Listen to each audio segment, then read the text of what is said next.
Bueno,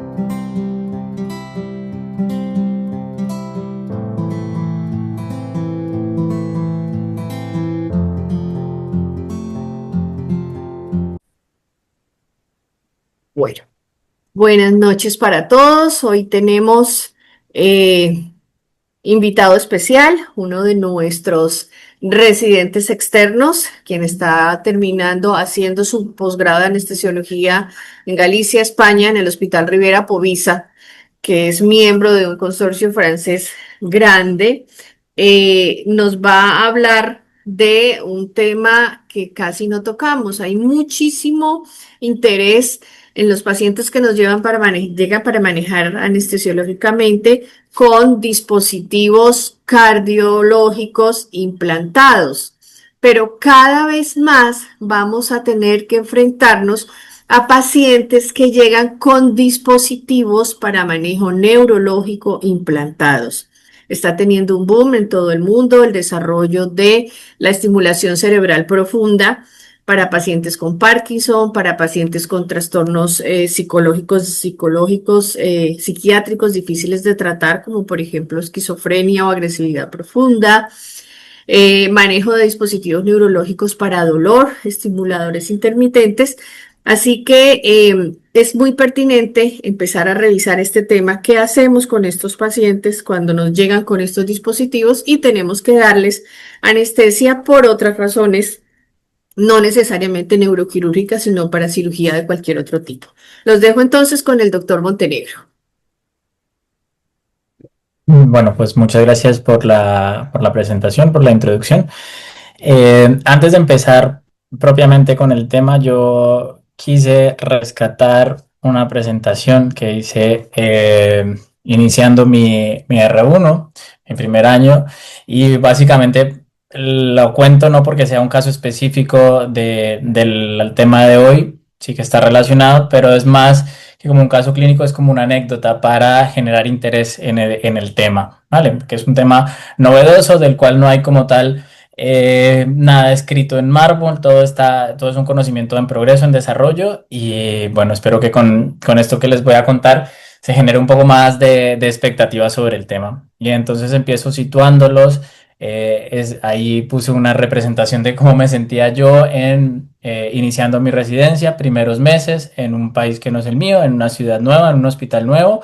Y por cómo está configurado el programa curricular en España, se inicia con las rotaciones externas a anestesia, cardio, urgencias, rayos, medicina interna. Y justamente yo estaba iniciando, creo que eran los primeros días de mi rotación de medicina interna. Llegué allí yo al hospital con toda la actitud y la distribución del día a día era repartirnos los pacientes con la internista, con la adjunta a la que se me había asignado.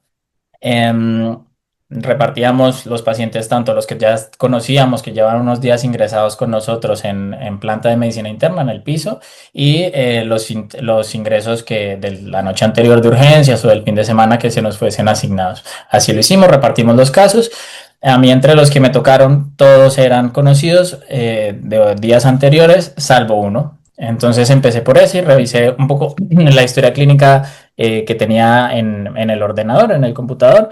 Me encontré con que era una paciente femenina de 66 años, fumadora, sin antecedentes de alergias medicamentosas conocidas, con múltiples antecedentes médicos. El que más resaltaba es una paraparesia espástica secundaria a una mielitis necrotizante en 2003 y derivado de ello, vejiga neurógena que requería autosondajes diarios para la evacuación de orina, usuaria de silla de ruedas. Se le había implantado una bomba de baclofeno en 2017.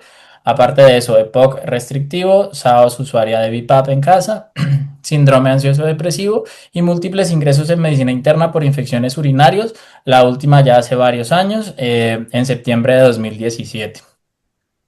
Reviso un poco lo que habían anotado los compañeros de urgencias y ellos lo que reportan era un cuadro de 3 días de dolor abdominal, epigástrico y en fosa renal izquierda, 7 de 10 de intensidad, que no relaciona con las comidas, sin náuseas ni vómito y adicionalmente clínica miccional positiva.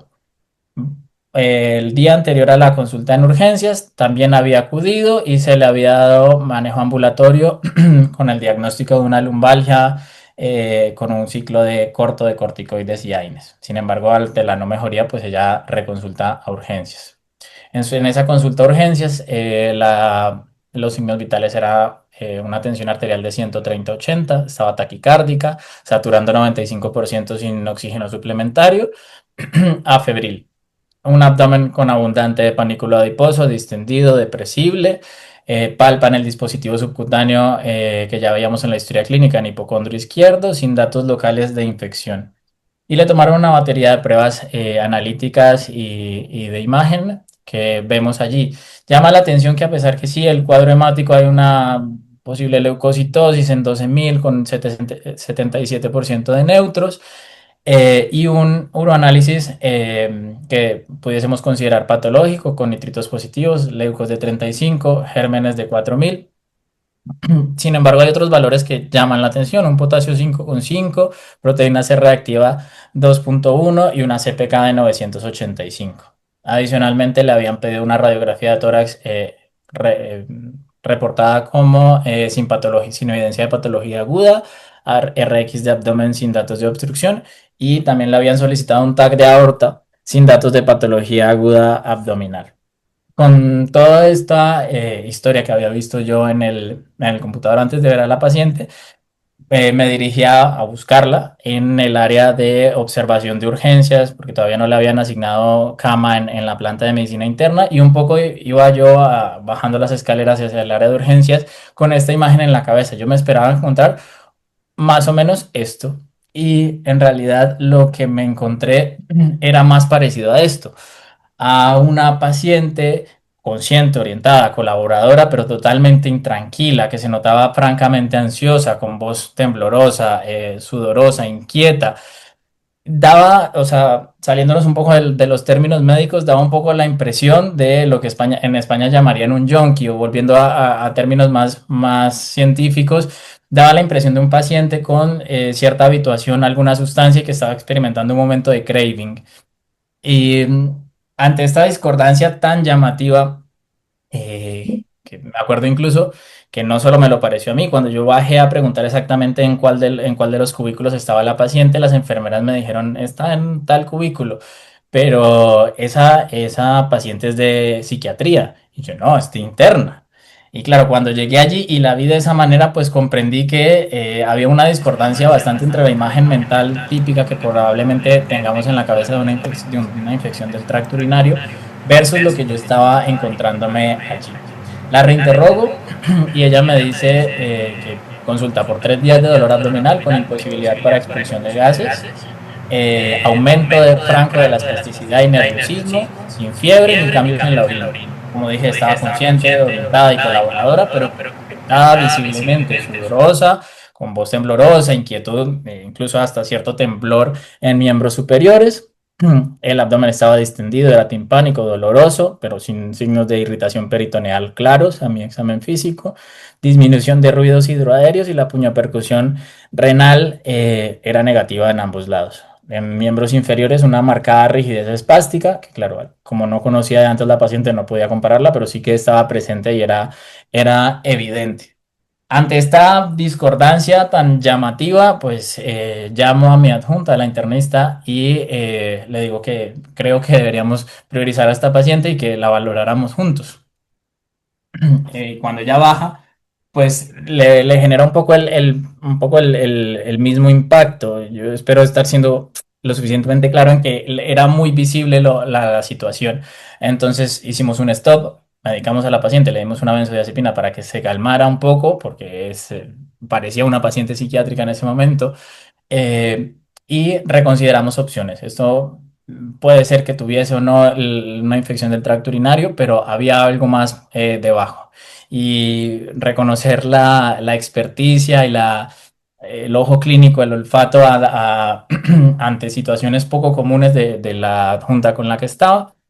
Eh, y ella dijo, me acuerdo mucho que usó una frase, algo más o menos como esta paciente que recibe el baclofeno, eso es de los venenos de ustedes, refiriéndose a mis servicios, eso es de los venenos de anestesia. Esto tiene que estar relacionado de alguna manera.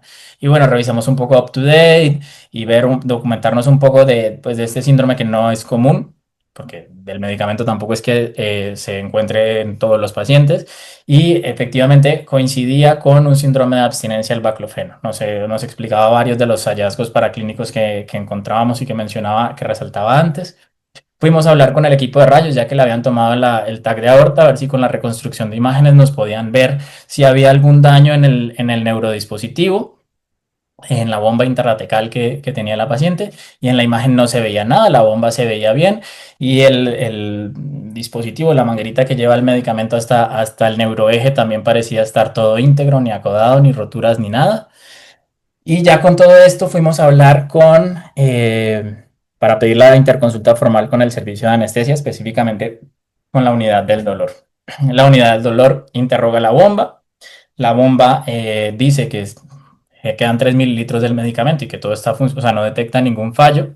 Sin embargo, al intentar realizar la aspiración manual del medicamento, no logran extraer nada.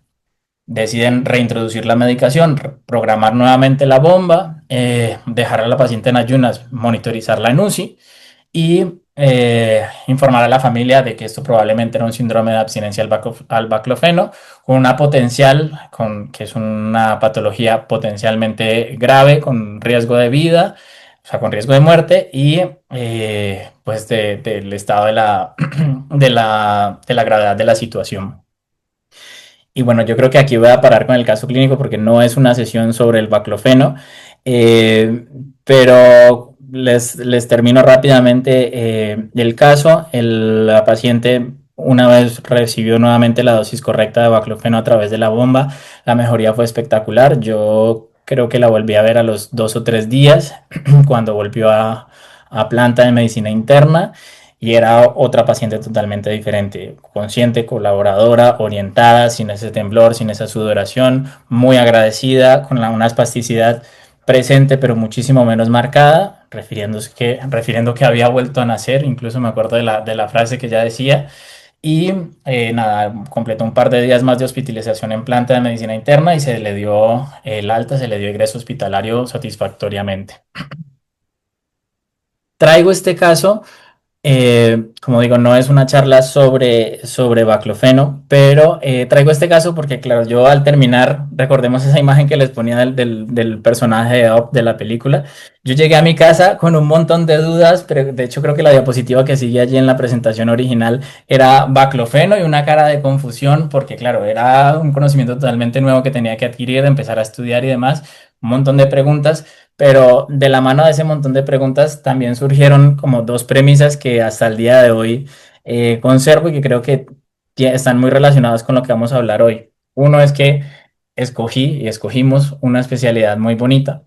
Y dos, que por fortuna o por desgracia, en esta especialidad, en nuestra especialidad, tenemos que entendernos y entender un poco de todas las otras especialidades, evidentemente de las quirúrgicas, pero también de las médicas, y que no siempre es recíproco, que muchas veces tenemos que saber de conocimientos o de patologías o de procesos de un nicho de conocimiento muy específico, y a pesar de que sea muy específico, no es excusa para no manejarlo de la mejor manera. Es decir, cuando tengamos a un paciente con un neurodispositivo implantable, por más de que no es lo más frecuente, por más de que no hay, y me adelanto a lo que voy a comentar más adelante, no hay una guía o un consenso formal de las diferentes sociedades de anestesia, no es excusa para no tener algún concepto claro, algún checklist mental básico, por lo menos, de qué consideraciones deberíamos tener.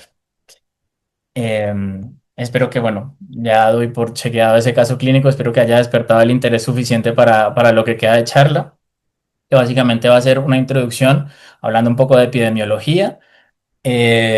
Vamos a hablar específicamente de los dispositivos, los diferentes tipos que hay, las indicaciones genéricas, cómo reconocerlos, que es un factor yo creo que bastante importante, y vamos a hablar propiamente del manejo anestésico, tanto en el preoperatorio, las consideraciones y riesgos específicos durante el intraoperatorio y un par de pinceladas sobre el posto. Me basé principalmente en estos tres artículos. A ver si puedo poner esto el puntero. Eh, en estos tres artículos del 2023 del International Anesthesiology Clinics, también del 2023 del Journal Británico y para aterrizarlo un poco a la realidad colombiana, este artículo del 2022 de la Sociedad Colombiana de Anestesiología. Entonces, en cuanto a la epidemiología, pues no hay, los datos más recientes que encontré son los del 2022, pero creo que son lo suficientemente que hablan o transmiten el mensaje de manera suficiente. Y es que ha habido un aumento de la supervivencia en patologías oncológicas y neurodegenerativas, por lo cual al aumentar la supervivencia hay más pacientes con estas patologías en los que se les puede indicar estos dispositivos. Segundo punto, se han ampliado las indicaciones para estos dispositivos, es decir, ya no son solamente las patologías oncológicas o neurodegenerativas, sino que cada vez tanto tienen, o sea, tienen aprobación para indicaciones en otras patologías de manera formal, tipo aprobación de la FDA o de las agencias, diferentes agencias de regulación de los diferentes países, como usos off-label para patologías en procedimientos un poco más experimentales. Y les comentaba las cifras del 2022. En 2022 se implantaron más de 50.000 estimuladores espinales y más de 12.000 estimuladores cerebrales profundos. No suenan a números tan gigantes como pudiésemos, o sea, pudiésemos pensar que no son números tan grandes, pero el impacto está en si lo comparamos con el 2021. En el 2021 solamente se instalaron, o las diferentes casas médicas que producen estos dispositivos solamente vendieron alrededor de 20.000 estimuladores espinales y sobre 8.000 estimuladores cerebrales profundos. Es decir, el aumento es exponencial, o sea, de un año a otro subió casi 50% por lo menos en los espinales, y si tuviéramos datos del 2023 en adelante, pues seguramente veríamos ese comportamiento ascendente, no lineal, sino casi exponencial. Por tanto, es más probable que en algún momento nos encontremos en quirófano con con algún paciente con estos dispositivos. Hablando específicamente de cuáles son estos dispositivos, los dividimos o se dividen clásicamente en tres. Los intracraneales, donde está dentro de este grupo los transcraneales, eh, que bueno, usan la misma tecnología que por ejemplo los fisiólogos, los fisiatras usan para la obtención de potenciales en la neuromonitoría intraoperatoria. Van, digamos, encaminados hacia la misma tecnología, pero al no ser implantables como tal, pues no va a ser objeto de esta charla. Tenemos los estimuladores cerebrales profundos. En cuanto a los neuroaxiales, tenemos a los estimuladores espinales, los estimuladores de ganglios de raíces dorsales, las, eh, las bombas intratecales, que como tal no son un estimulador, sino que es un dispositivo administrador de drogas intratecales. Y en cuanto a los nervios periféricos, pues tenemos estimulador de nervios periféricos en general, y porque aparecieron primero y se ganaron, digamos, su categoría aparte, los estimuladores de nervios sacros. Entonces, en cuanto a los estimuladores cerebrales profundos, las indicaciones básicamente son trastornos del movimiento de carácter positivo, tipo enfermedad de Parkinson, temblor esencial, distonías. En cuanto a los neuroaxiales espinales, básicamente son dirigidos hacia patologías de dolor. Dolor de espalda crónico, neuropatía diabética dolorosa, síndrome de miembro fantasma, angina crónica. De los ganglios de las raíces dorsales, dolor neuropático, dolor regional complejo, síndrome de miembro fantasma. Y los dispositivos administradores de drogas intratecales, su indicación principal es patología dolorosa y patología de movimiento, pero de carácter negativo, tipo espasticidad. Dentro de estos dispositivos de bombas intratecales, básicamente lo que se administran son dos tipos, o sea, dos medicamentos, opioides y albaclofeno, que era lo que tenía la paciente que comentaba antes. Y aparte de estas indicaciones pues, de espasticidad, también sirven para dolor oncológico, síndrome regional complejo. Y en cuanto a los sistemas periféricos, la indicación clásica era la cefalea y dolor neuropático que siga algún recorrido de un nervio, o sea, algún trayecto de un nervio específico, tipo neuralgia ilioinguinal o iliohipogástrica. Y en los sacros, pues su papel ha sido clásicamente manejado por los urólogos, incontinencia y retención urinaria, y también se ha visto en algún rol en igual manera en incontinencia y retención fecal. Como digo, estas son las indicaciones clásicas. No me atrevería a decir que día a día, pero sí continuamente estas indicaciones van creciendo, tanto como decía antes, tanto las aprobadas por organismos reguladores tipo FDA, como pues usos experimentales que se dan en los diferentes escenarios clínicos. Los dispositivos tienen como tal una disposición sencilla de dos partes, simplificando pues toda la ingeniería y la tecnología que traen en sí. Pero básicamente para nosotros, desde el punto de vista anestésico, tenemos que considerarlo como dos elementos. Los cables y electrodos que van a generar la estimulación. En este caso tenemos la gráfica de unos electrodos de estimulación cerebral profunda y un generador, una batería de impulso que normalmente se coloca en un bolsillo que se crea subcutáneo. Entonces, funciona similar a un marcapasos que probablemente lo tengamos nosotros un poco más interiorizado.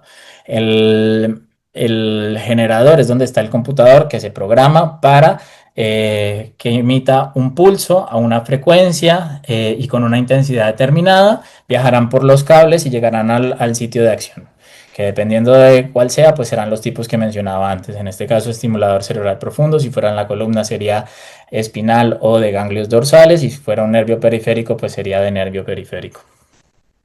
Y el patito feo, o más que el patito feo, el diferente, es el de la bomba suministradora de medicamentos intratecales, que igual tiene dos partes, como tal la bomba, que sería donde está el ordenador, que nos permite programar qué medicamento, qué cantidad, o sea, qué medicamento y a qué dosis va a administrar el flujo de medicación que normalmente se coloca en alguna de las fosas ilíacas y mediante el prolongador, la manguerita llega hasta la zona intratecal donde va a ser su dispersión del medicamento. ¿Cómo identificarlo? No vengo aquí a descubrir algún truco mágico, porque básicamente tenemos que tirar de las herramientas que tenemos y que conocemos. Y son estas tres: la historia clínica, el carnet y la radiografía. La historia clínica nos va a aportar mucha información y siempre aterrizándolo un poco a la realidad, probablemente sea en algún escenario lo más rápido que tengamos. Normalmente son dispositivos tan específicos de patologías que no, o sea, son dispositivos tan específicos y son tratamientos que no son de primera línea. Es decir, el paciente ya lleva un curso, unos años, meses importantes con la patología que sea, ha pasado por diferentes fases, diferentes especialistas que han fallado hasta llegar hasta ese neurodispositivo. Entonces, simplemente con el interrogatorio, probablemente el paciente a lo mejor no nos dice los datos anatómicos exactos, pero sí que nos va a decir más o menos qué tipo de dispositivo tiene y de dónde a dónde va. Eso, digamos, pensándolo, si estamos haciendo la valoración preanestésica en un paciente a puerta de quirófano que vamos a meter a una cirugía de carácter urgente. Si tenemos el tiempo de hacer un trabajo más detallado, pues lo ideal sería tener los reportes de la unidad tratante, la unidad que le lleva el neurodispositivo, bien sea unidad de dolor, neurología o urología. Y importante de esa historia clínica, poder rescatar datos que a veces se nos pueden pasar por alto, que es la duración de la batería y los síntomas basales que presenta el paciente sin el neurodispositivo. El otro elemento que tenemos para poder identificarlo es el carnet. En principio funciona igual que los dispositivos cardioimplantables, tipo marcapasos, desfibriladores y demás. Cuando se le instala al paciente, se le entrega un carnet de identificación del dispositivo donde debemos encontrar, donde está reflejado el dispositivo como tal, el modelo, si es compatible o no con resonancia magnética nuclear, si es compatible o no, o si es inhibible o no mediante imán externo, eh, y la casa médica responsable.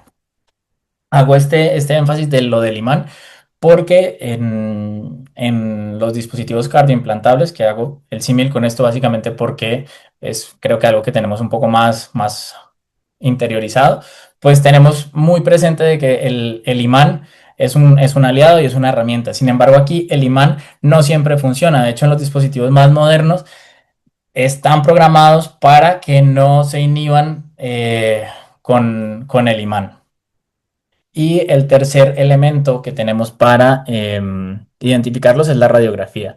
Como digo, pensando en un escenario de urgencias donde el paciente no está en condiciones de colaborarnos o aportarnos información clínica, una radiografía, pues nos daría bastante información. Bastaría con un examen físico donde macroscópicamente, con la observación o con la palpación, pudiésemos identificar dónde está el generador y tomar una radiografía de esa zona para poder del generador seguir un poco el curso de los cables y ver hasta dónde llegan y poder más o menos clasificarnos en el árbol de tipos de dispositivo que comentaba antes.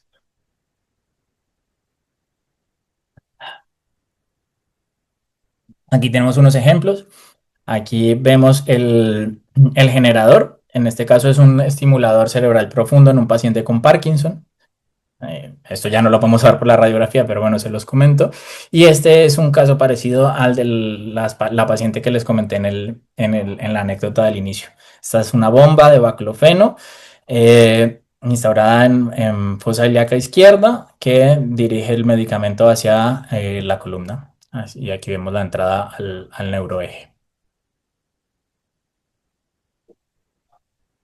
Entrando ya en el manejo anestésico, en cuanto a la valoración preoperatoria, pues estos serían como los ítems que idealmente deberíamos recabar y dejar plasmado en nuestro informe de valoración, dejando claro el tipo de dispositivo, pudiendo hacer un pequeño resumen de la interconsulta o de la última valoración de su unidad responsable, sea unidad de dolor, neurología u urología y donde podamos especificar el grado de dependencia del dispositivo, es decir, si tenemos que apagar el dispositivo con el paciente consciente, ¿a qué síntomas basales deberíamos esperarnos?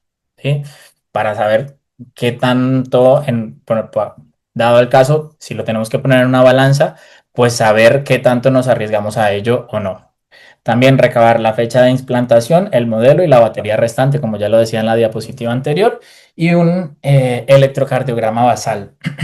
Esto es importante porque sobre todo con la bomba no hay tanto problema, con los estimuladores que lanzan impulso eléctrico, sobre todo aquellos que tienen el generador en la zona torácica, la mayoría de veces no vamos a tener si ponemos el electrocardiograma, no vamos a tener un trazado interpretable. De hecho, justamente ayer en Clínica Sebastián de Belalcázar con la doctora Alejandra Holguín tuvimos un caso de una paciente que metimos a quirófano para el reemplazo del generador de estímulo de un estimulador cerebral profundo. Y claro, al ver la valoración preanestésica, el electro lo único que tenía era un trazado totalmente ininterpretable de la interferencia que generaba el estimulador. Al final, aceptamos la paciente y la pasamos porque era una paciente de 28 o 30 años, sin ninguna otra comorbilidad, nada cardiológico ni de ningún tipo, y que la indicación de su dispositivo es por un tema psiquiátrico con un desorden alimenticio. Una vez la pasamos a quirófano y la monitorizamos, igual en el trazado de electrocardiografía durante el intraoperatorio no tuvimos ningún registro, salvo en el breve periodo de tiempo entre que se retiró el generador antiguo y se reemplazó por el nuevo. Ahí pudimos ver su trazado de base, que bueno, era era normal. Sin embargo, en otro tipo de paciente, en un paciente un poco más añoso, con patologías asociadas, sobre todo si son cardiológicas, deberíamos, y la patología da espera, deberíamos eh, pedir un electrocardiograma basal, que no va a ser tan sencillo como en otros pacientes, porque tendría que pasar primero con la unidad tratante para que apague temporalmente o inhiba temporalmente el estimulador y poder tomar el electrocardiograma basal. Y puse estas dos frases entre comillas porque las tomé literalmente del artículo de la Sociedad Colombiana, porque a pesar de que parecen como muy sencillas, por lo mismo sencillas se nos puede pasar a nosotros solicitárselo al paciente y con mayor razón al paciente se le puede pasar y no cumplirlo. Y es, si el paciente tiene un control remoto de su dispositivo, pedirle que lo lleve el día de la cirugía y nosotros podamos tener acceso a él. Y voy un poco más allá. No tenemos por qué saber cómo usar el control remoto, probablemente sea algo sencillo, pero antes de, así como ya tenemos incorporado de hacer el checklist de seguridad, de que la casa médica tiene todo, de que el cirujano tiene todo, de que nosotros tenemos todo en orden, pues también tomarnos el tiempo de preguntar al paciente cómo funciona su control remoto y nosotros que no nos coja de sorpresa si lo tuviésemos que usar en algún momento de la cirugía. Y si no hay un control remoto, un control externo que tengamos acceso a él, pues contactar a la casa médica o saber que por lo menos en la institución hospitalaria en la que nos encontramos tenemos un equipo que es capaz de reprogramar el dispositivo. ¿Qué hacer específicamente con el dispositivo? Aquí no hay ningún árbol de decisión tan específico como hay con los dispositivos cardioimplantables que nos dicen, digamos, un poco más algorítmicamente si es cirugía cardíaca hay que apagarlo siempre, si no es cirugía cardíaca dependerá si es arriba o abajo del diafragma y demás. Esos esquemas, lastimosamente, no los tenemos con esto. Esto es más nuevo, las indicaciones son diferentes, los estímulos son diferentes y los mecanismos de acción son diferentes. Por tanto, no hay una guía que nos haga algorítmicamente qué hacer. Quien pudiese darnos la indicación de si se necesita un manejo especial o no sería la unidad responsable, la unidad tratante, bien sea llámese dolor, neurología o quien corresponda. Y si no hay un concepto formal, la idea siempre sería seguir un poco este esquema, es lo que está en la literatura. En los dispositivos más modernos trae un modo de cirugía y sería activar ese modo de cirugía. Ese modo de cirugía básicamente lo que hace es mm, disminuir el estímulo eléctrico que lanza al mínimo necesario, al mínimo efectivo para el paciente, que eso es algo que se programa cuando se le pone al paciente por primera vez y en las diferentes reprogramaciones que se hacen de rutina. Entonces se bajaría a ese umbral mínimo, o sea, perdón, a ese estímulo mínimo. Y lo otro que se hace o que hace el equipo automáticamente cuando activamos ese modo de cirugía es disminuir los umbrales de seguridad. Es decir, todos los equipos traen unos umbrales de calentamiento y de interferencia electromagnética. Si llegan a esos umbrales, el equipo debería inhibirse. Lo que hace el modo de cirugía es poner esos umbrales aún más bajos para que en el momento en el que el electrobisturí nos está generando interferencia o se está calentando de más, pero menos que el rango habitual, pues se frene y vuelva a reactivarse cuando las condiciones sean óptimas. Si no es un dispositivo que tenga este modo de cirugía, el siguiente escalón, menos efectivo o menos recomendable, pero que sería nuestra opción a tomar, sería programar el estimulador a lo mínimo. Un poco tratar nosotros de crear ese modo de cirugía. No vamos a poder disminuir los umbrales que decía antes, pero sí que vamos a poder disminuir la estimulación. Y en el último de los casos, apagar o inhibir el dispositivo si es la recomendación de la unidad tratante o ante la duda, pues, y no podemos activar el modo de cirugía o poner la estimulación al mínimo, pues sería, la recomendación sería apagarlo o inhibirlo. Como dije, fijarnos en el carnet si se puede inhibir tan fácil como poniendo el imán encima o si se necesita algún tipo de implemento de la casa médica que lo fabrica.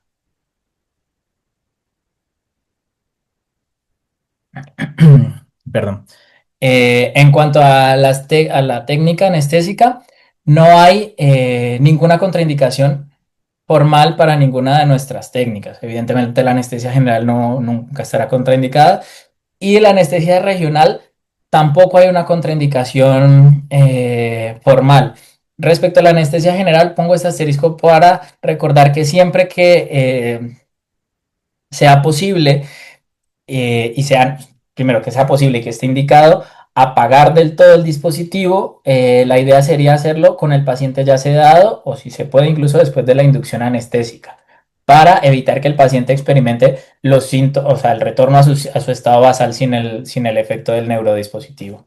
Y en cuanto a la anestesia regional, aquí sí que es un poco más con pinzas. Insisto que ninguno de la literatura que revisé lo propone como una contraindicación,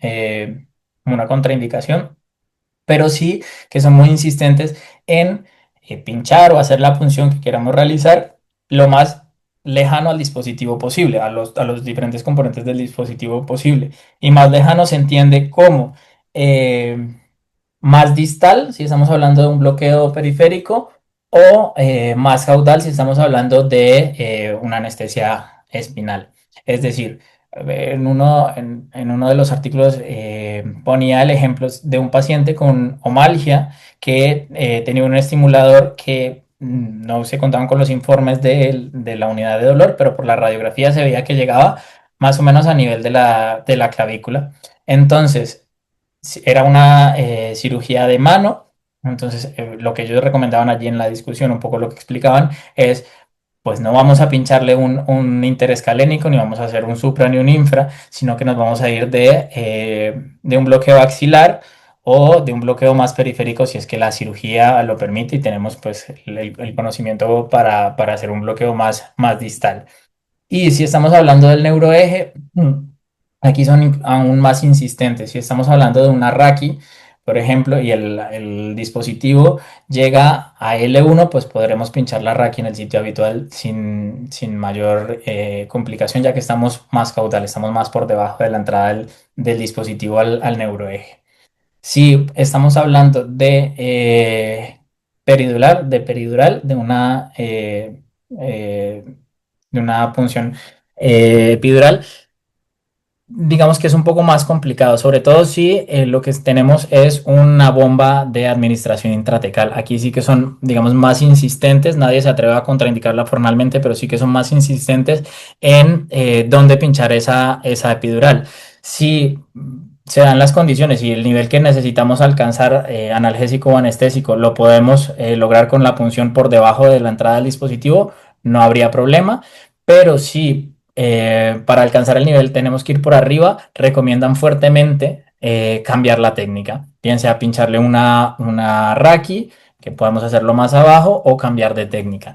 Incluso en el artículo, en una de las consideraciones del artículo colombiano, eh, mencionaban que ponían el caso de una paciente obstétrica que se le quiere poner un catéter epidural para el manejo pues, del dolor y para el posible momento del parto, llámese parto o cesárea. Recomiendan incluso que si no alcanzamos el nivel porque el dispositivo está más abajo de donde tendríamos que pinchar, pues entonces hacerlo con Raki o cambiar la técnica analgésica que queramos realizar. Y los otros factores adicionales del intraoperatorio, que estos ya no son 100% específicos de anestesia, pero que como siempre tenemos que estar nosotros allí atentos a que las condiciones sean óptimas, son estos cuatro. La monitoría intraoperatoria es la monitoría ASA básica, incluyendo la temperatura. Per se, por tener un dispositivo neuroimplantable, no se requiere una monitorización adicional. Dependerá evidentemente de la cirugía y de las condiciones del paciente. De las condiciones del paciente. Con la monitoría ASA básica nos bastaría, incluyendo ahí la temperatura. Y recomiendan en los diferentes artículos que si tenemos la posibilidad de hacer esta monitoría de temperatura, no con la sonda que introducimos normalmente por nariz o por boca, sino con el spot on, con el parche que se coloca sobre la piel. Idealmente ponerla no en la frente o en los sitios habituales donde solemos colocarla, sino colocarla justo encima de donde está el generador, bien sea en el tórax o en los flancos, en el abdomen donde suelen estar estos dispositivos.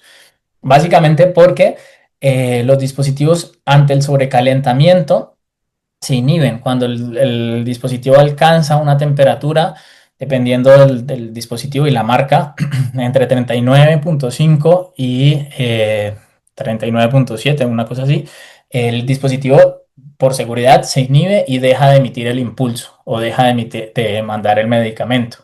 Sin embargo, ante sobrecalentamientos, digamos, muy rápidos, esta barrera de seguridad puede no ser efectiva y en vez de inhibirse, que dentro de los males sería el menos malo, puede empezar a ser un estímulo inadecuado, un estímulo no como el que estaba programado.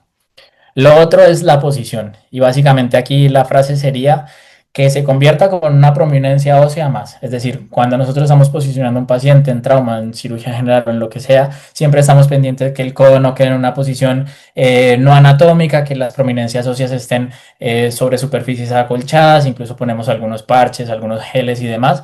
Pues tener en nuestra cabeza que la bomba actúa como otra prominencia ósea, que no quede apoyado para generar una úlcera o algún problema por presión y que no quede en una posición extrema que con algún movimiento intraoperatorio pueda generar un acodamiento o un mal posicionamiento de los cables o del dispositivo de administración de medicamento.